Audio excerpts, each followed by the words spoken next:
So for example, if you have a student, let's say named Scarlett, if you want to call out my favorite student is some kind of name, where in this case it will be student, and then if you have the student details, basically age is equal to, or maybe a rank is equal to some 2, marks is equal to some 90, say. And if you want to print this sentence, uh, he got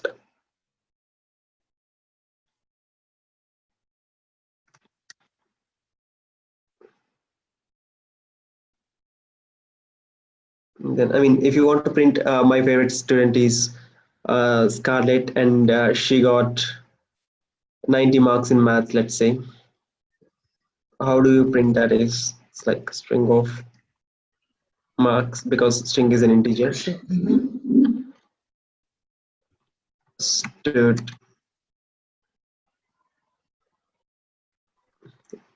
and her rank is rank. Let's see. So one way of doing this is this.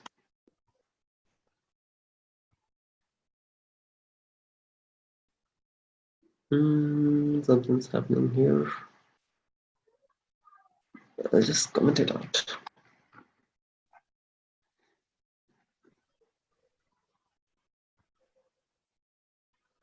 Yeah, error we are getting. Yeah, rank is a number, right? It's not a string. So let's just go and typecast this. So my favorite student is Scarlett.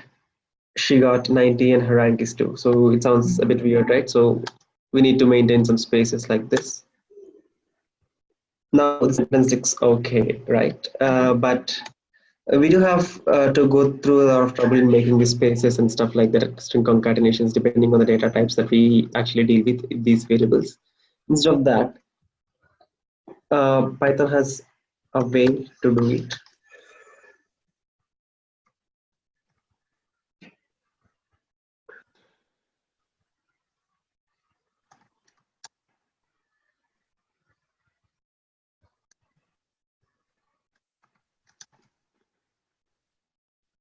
So for string formatting, we call it as. With this, we can just explicitly declare what we are passing. Let's see. So this is what we got.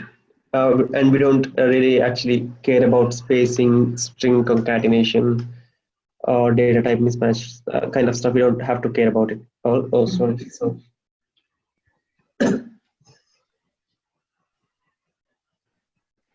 now it's okay, right? So this is about string concatenation. Uh, One way of doing is this, and the other way of doing is we can say it out like this. It still goes. So it means, for example, your sentence is, let's say,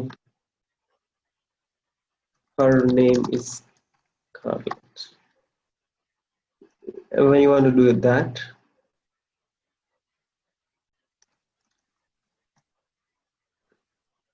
I'll just pass this 0 here.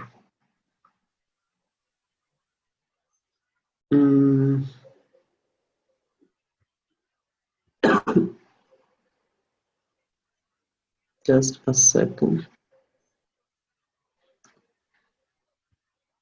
There's something wrong here.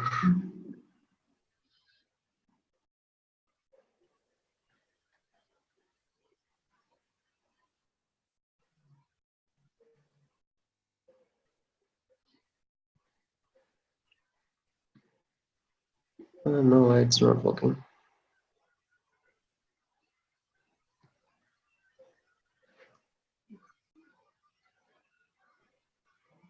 Oh yeah, I have given here 3, right? Um,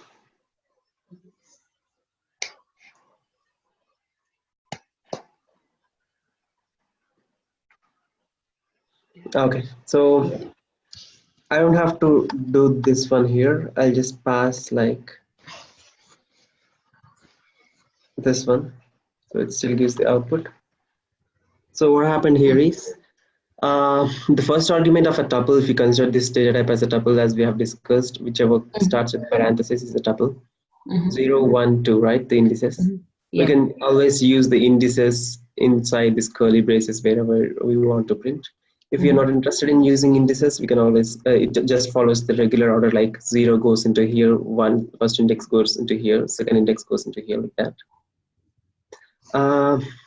So I wanted to call this out because it doesn't really matter if you about your coding skills, but what really matters when you're in real time is how capable are you in understanding a code. So there's a lot of times where we use like we use something like 0 colon minus 2 or minus 0 0 2 like that. So you should my point is you need to be able to understand all this stuff. So I just made out all the possible ways that we actually use. So without wasting much time, okay, I can just copy this out. Go ahead and see what happens to which.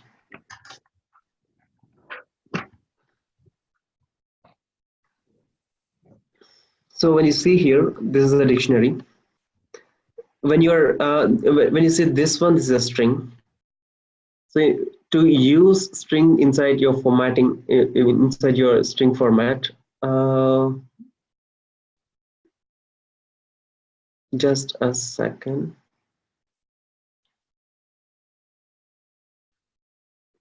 Yeah.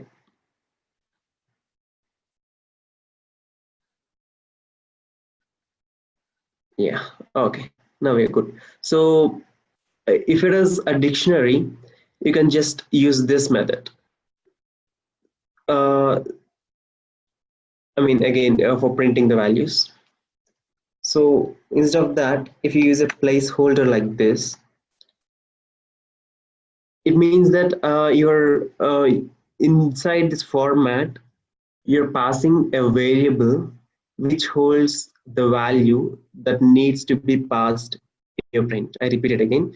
So this format thing, whatever it is there, it should hold, it should indirectly hold the value that you're going to pass in the curly braces. So if it is a dictionary, you'll be like inside the curly braces, you should pass something which holds the value. It means let's say employee of one key, let's say experience or name or whatever. So it should just directly hold a single value. Uh, Let me just do this. So now this entirely becomes a single value. Uh, if I go ahead and do this, still I get it, right?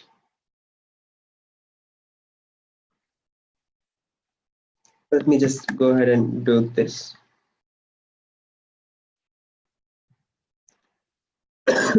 So we discussed about dictionaries, right? So for a dictionary, for example, print employee dot uh, keys. We'll get all the keys inside a dictionary. For values, we get dict dot values, and then for items we get tuples. So when you pass these arguments, what happens is for a placeholder, it will just take whatever it is assigned here. It doesn't really matter for this, whatever the data type it is. It just converts it by default into a string, which we are in need of because when you put something in your print statement, it should convert, it should be a string, otherwise it will not be print. That's the reason why we put something, whatever we want to put, it will be inside a single quote or a double quote. So in order to access all the values in format, I mean the prescribed values, we can always use dict_of key to give a value, or a dict_of items. Let me just go ahead and use employee dot items is a tuple, right? So 0.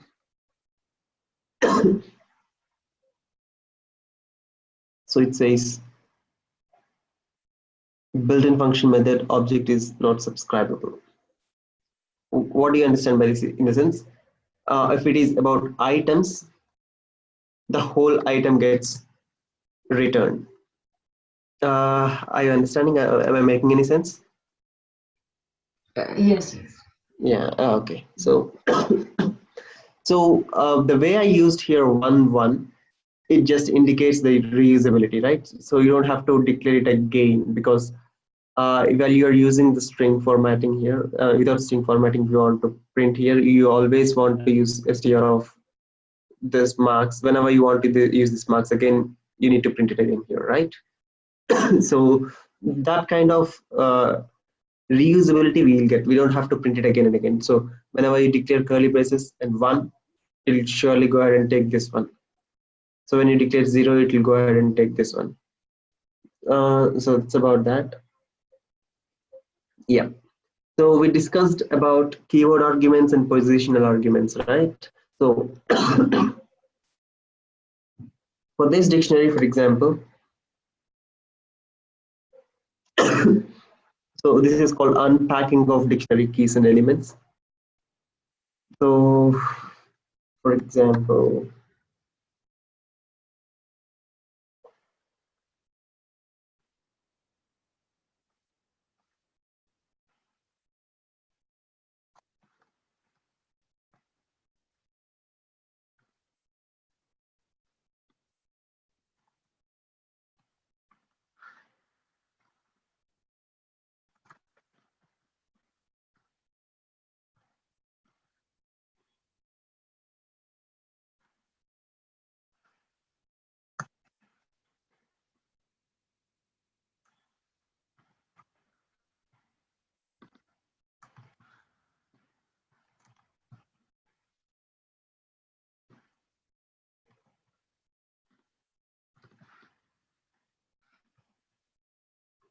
so if you run this here, I'm speaking about this function alone, this block alone.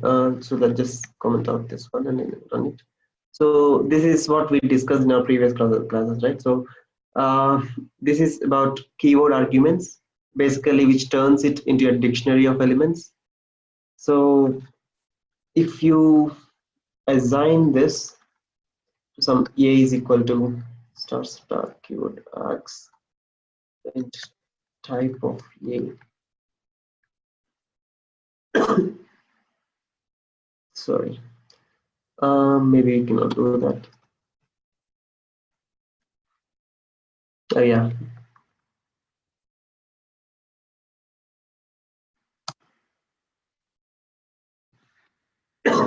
So if you see this, it's a dictionary, right?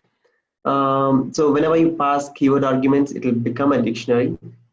So for that dictionary, the first element in it is value set. You can just do this, unpacking of this.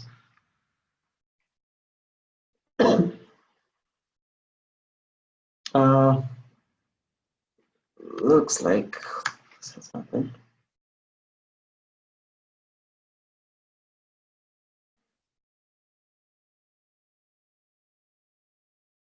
Mm-hmm.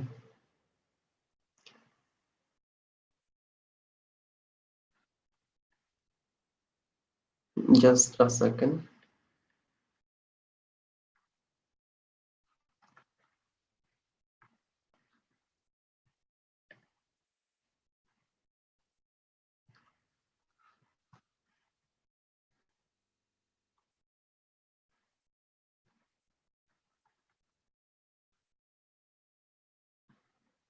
Oh, okay.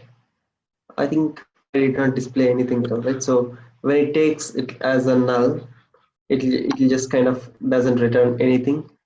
Even here, it will not return anything. Let me just comment it out here.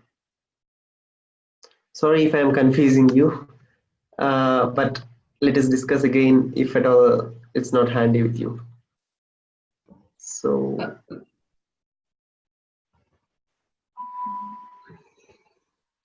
you got this, right?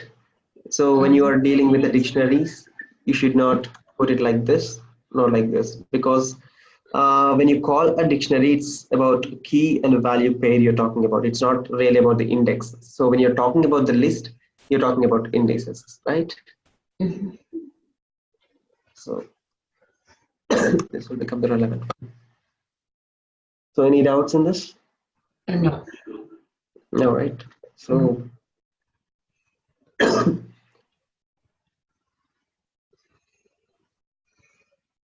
this is about a basic idea of how to retrieve uh, the data and using placeholders in your print statement. And if at all, in case of floats, we discussed about integers and we also discussed about strings, lists, and also float dictionaries, right? So let's go ahead and discuss about floats also. So, for example, I have a beautiful example here discussing with pies or something. Yep, this is another way of discussing placing a placeholder. Isn't so when you declare it as a list and then 0 of 0. So let's see what it gives.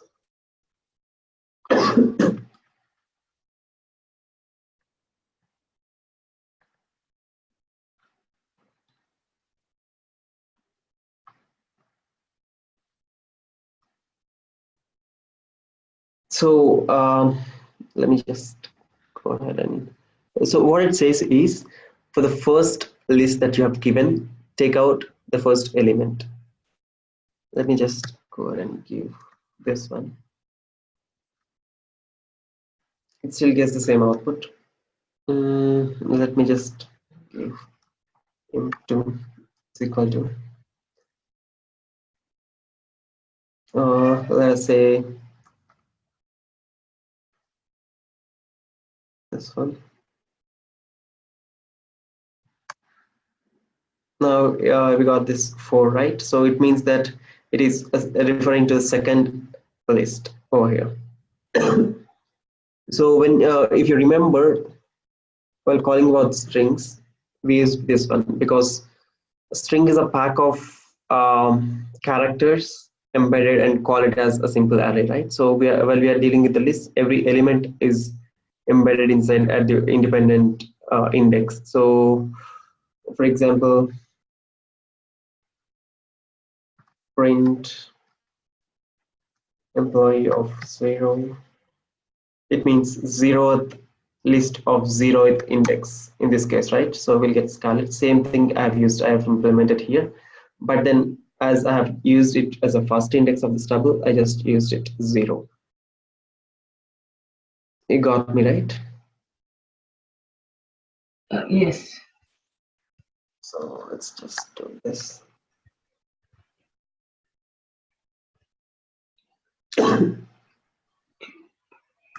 Let's see what happens. So we discussed previously that the data types, the background implementation of data types in Python for list, string, tuple are basically arrays, right? So every string is an array. That's how we extract it yes here, right? So emp of 0 is nothing but yes. So when I parse a string into, when I pass this string as an argument inside the first index of this tuple, so 0 of 0 is nothing but emp of 0. So hoping that there are no questions, I'll just move on quickly so that you can call me out if at all there is any doubt. So yeah, I also wanted to discuss basic about classes. Since you're not introduced to classes at all, just go ahead and do this. This is not just a complex one, it's a very basic class. So maybe instance one equal to just say.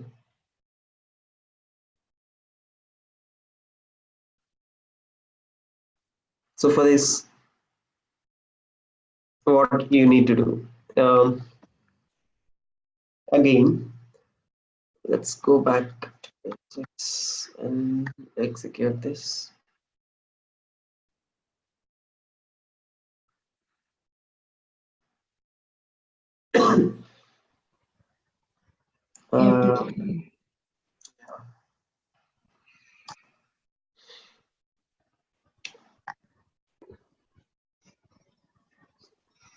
Uh, that's weird.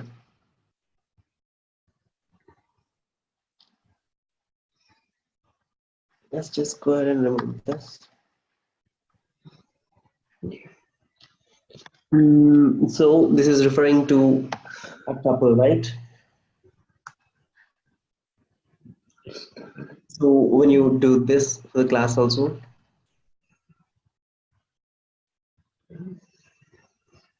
you can always have the heating to be, maybe I should change this PPT. Oh, sorry. That's what I was actually wondering. Instance is not making use of this at all. I don't know why. So now you'll get actually an error. So for example, a class has an instance. Let's say, how to put it for, yeah. If you have a clay pot maker, so whatever the mixture of clay you take, the job you do is just rolling out the clay using the pot, right? So no matter what the amount of clay you make, the shape of the pot will not change. Um, so just assume like the same instance, there is a machine which turns something into a proper shape. So for example, if you take water and you take a container, you fill water, water takes the shape of the container. You fill petrol, petrol takes the shape of the container. So in this case, just assume class as a container, water as your instance. So class has certain properties. When you pass an instance, when you declare an instance over the class, it will get these properties. So class has the property of these two arguments doing nothing, right? So when you pass an instance with Scarlet and 3, this class has got these values like Scarlet and 3. So for these to actually get into picture, you need to do this. You need to do this one in the sense O dot, I mean 0 dot in the sense first instance, I mean the first one here, dot the attribute. So this is what you need to do. Let's just go ahead and do this. We'll just come back to this later if at all this is confusing for you, because we did not start oops and stuff like that. But I just wanted to make out this point in order to make sure that in future you'll be understanding the code, because you use it quite a lot of times when you're coding. And about this one, this is kind of interesting to observe. Let me just take it off. Yeah.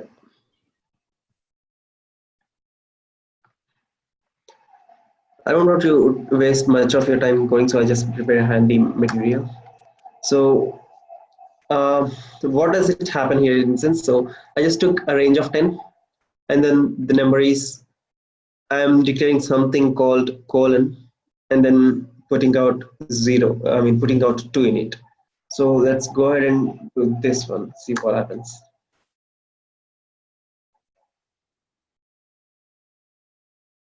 Um, so what is happening? It's increasing the space between the curly brace and the value, right? So let's go ahead and execute this one.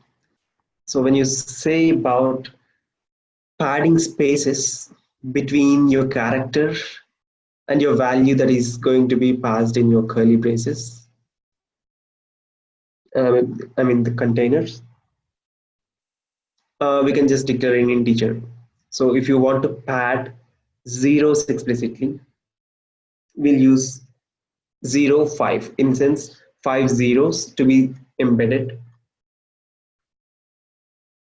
Sorry, 5 zeros to be embedded in here. So this is, I just try to pass star here, which did not work at all. So in the sense, we can pad only zeros. Um,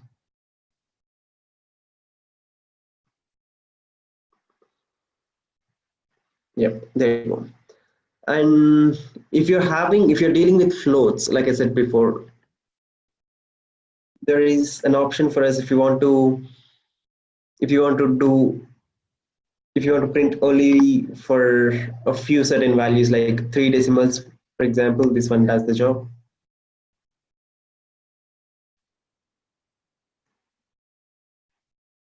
Uh, yeah, 3 decimals in the sense you need to mention like this. It'll give you 3. If you want 2 decimals, you can just give this. But another way of doing this is like this. If you explicitly mention it as a f, it will take its indices from 1. If not, it'll do this. You got it, right? Yes. Okay. So if you want to do something like, let's say, I use this, and I want commas to be embedded inside it. Uh,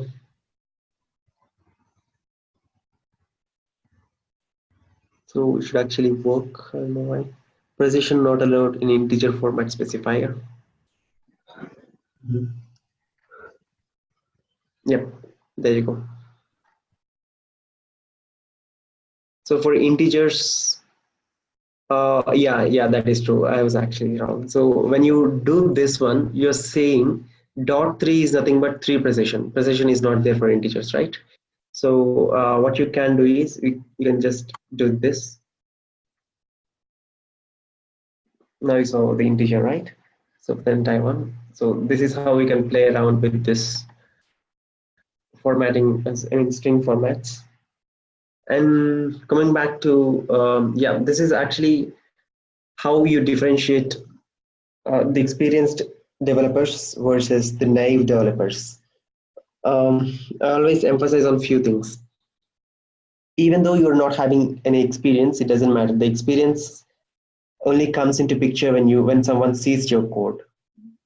Unless until they don't even have to talk about your experience in order to know your experience. So while you just by seeing this your code style, they can say, yeah, he's an experienced guy or she's an experienced one. So I emphasize more on this style of coding. So use this string formatting a lot, and whenever you declare a function, we call it as hard strings. This is a comment about the description. So we usually use this hard string in order to describe the function, and then goes your logic. So this is one way of following a standard coding, because at one point of time when you reach at the level of your whenever you want to, you're continuously coding, so you don't really bother about the logic at all anymore. You All you bother is about the style of coding. This is what any IT company also will look forward to, because um, if you want to print a simple program like a is equal to 2 or b is equal to 2, print a by b. So let's say this is your program. Yeah, well and good enough, you got the answer. But um, what if this is asked as an input? Well and good enough. Um, Sorry.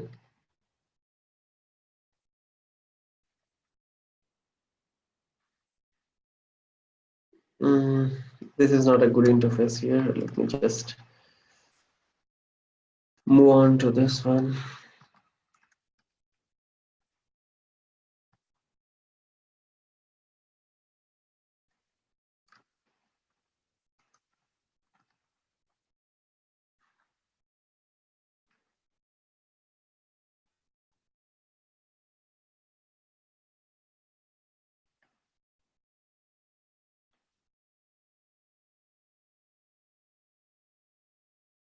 Nothing is there, I hope, I believe.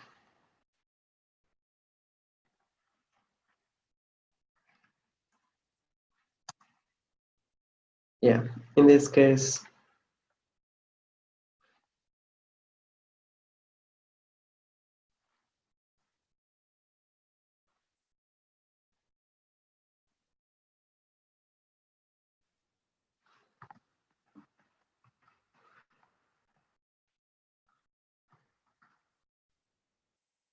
let me just do this. Hey, what happened here? Just went on.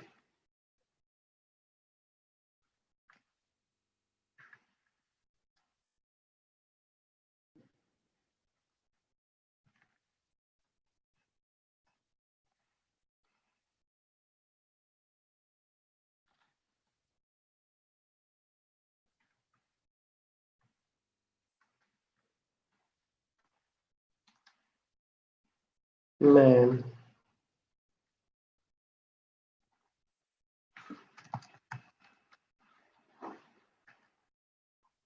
just a second.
Sorry, just bear with me. Something's happening. I'm just out of shape for this class.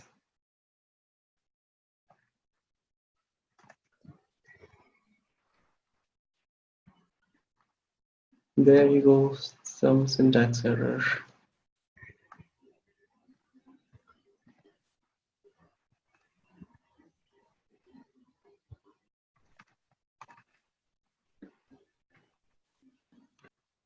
So you've got this right. So whenever this is okay, your code is working. You've moved this code to production. So, but when I run it again,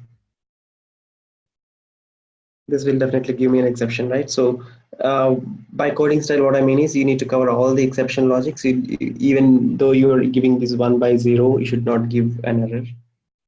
And for example, it's okay if it gives an error, but what happens is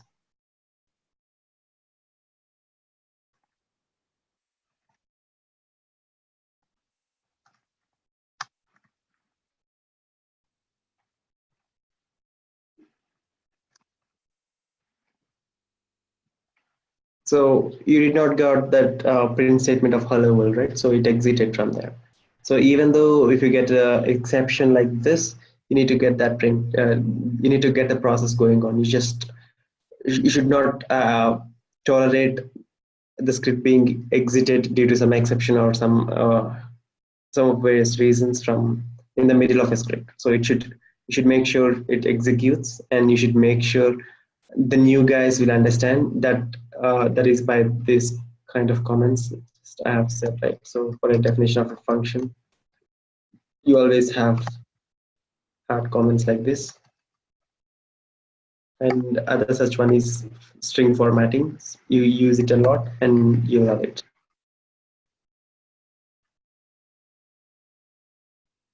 Uh, we're not enter into date time, so but then yeah, there's nothing wrong in showing it, right? So for example, if you want to print date, there are various ways to print a date, basically. Let me just do this. A date that includes DD, YY, MM, DD, and hours and seconds. So if you want to access them specifically like this, so using format, for example, you need to, if you wish to print only the month of a given date, you can always do that.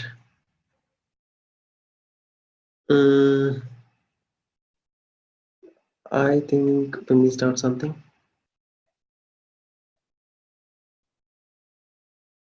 Keyword error. Oh, sorry, colon is missed out. So whenever you're performing an additional operation, like um, I would say two things here. Whenever using a placeholder like this, an empty one, it always refers to the value constantly. So it means the entire value should be kept. That's it. So your format should be like,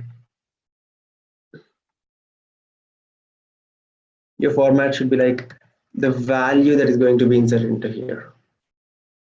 But if you want to do some extra operations like uh, separating a number with the with comma, or if you want to make these things like print the month of a given date, or if you want to do something like print a specific decimal value or something like that, always use colon and then perform it. I hope I'm very clear with this, right? Yes. So let's go ahead and discuss about modules. Yeah, pretty much I can make use of this example itself. Let me just pull this out. So it says date time is not defined.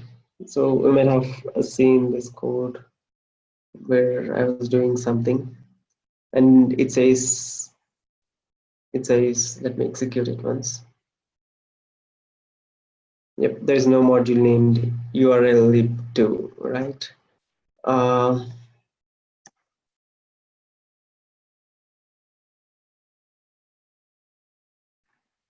Yeah. If I want to print square root of a number, so sqrt is not defined. But the thing is, if you see this one, these two are different. It means print is colored in some color, maybe crimson, green, or something like that. Whereas this one is not at all color; it's white color because it doesn't have any peculiar meaning. It's not an inbuilt function in Python. That's what it says. But when you see this, it is also colored as Python. So it means that it does have some functionality, but still name square root is not defined, it says, right? So because it is having a peculiar functionality, but it makes use of a module called math.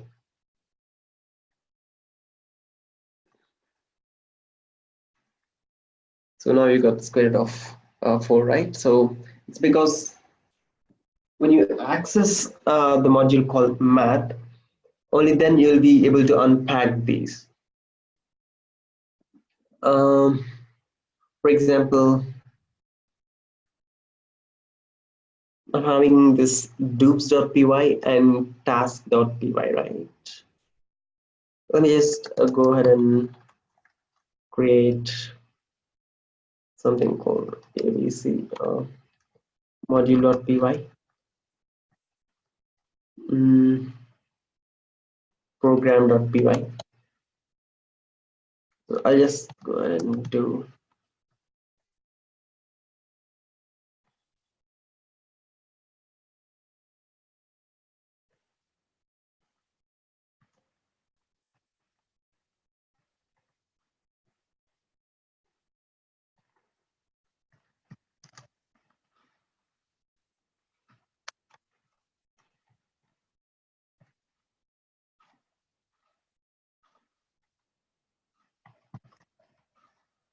I'm just writing some random program here.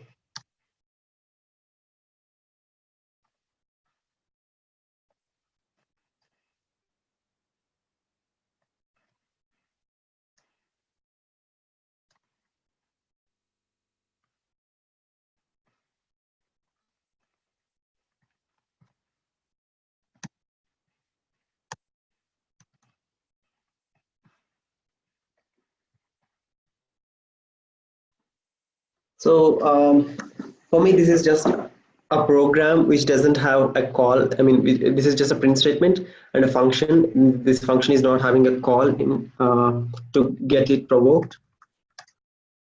Let me just, we are in program, right?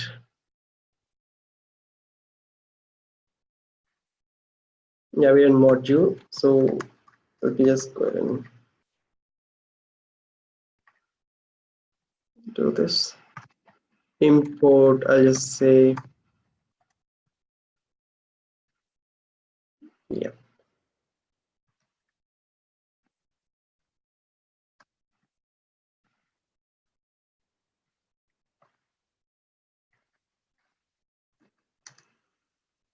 I'll just call this function called program. So what happened here is there are two statements that were printed out, right? So what do you get out of this?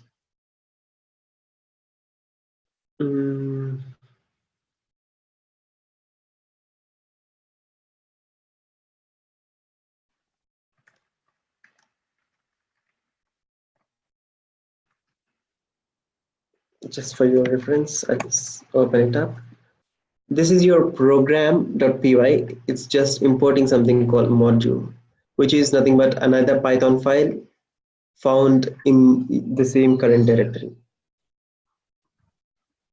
So what that module is doing, you have any question? No. Yeah. So it is having some bloody print statement here and then definition of some kind of a function. So do we have any impact on this, on the output of this program.py when related to this one? Yes, we have this print statement got that is executed, right? So that is how you use a module, and we can make the function call happen here. Fun is your function name, right? So I can just say that it's called fun of 2,2.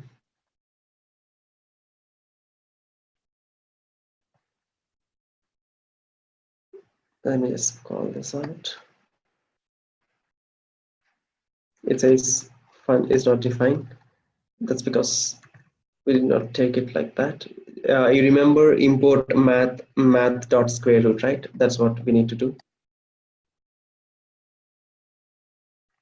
Now it says a and target are equal, right? So what happened here is the first argument is nothing but a, second argument is nothing but target, the way we have declared here the arguments, and we got this output printed out. So I hope I'm clear with this. So if you have a Python file with a large name, like some 20 characters, it doesn't seem so good if I say those 20 characters dot function all the time. So we can always do an alias, import module as PM. That works too. Got it, right? So that's about a basic introduction of modules. So we'll get in depth in our next session while dealing with modules. We'll also deal with the packages and relative paths, stuff like that. So if at all any questions, just raise it up now about this session. No, I don't have any questions. It's clear. Clear, right? Yeah. Yeah. If you hear something from Adira, just please let me know. Okay, sure. Yeah. Yeah. See you in the next session. Bye. Yeah, thank you, Kiran. Bye. Can you share those PPTs? Oh yeah, I was actually forgetting it. So okay, I'll just mail it in sometime, maybe tomorrow. Okay. Yeah, sure. See you. Thank Bye. you, Kiran. Yeah.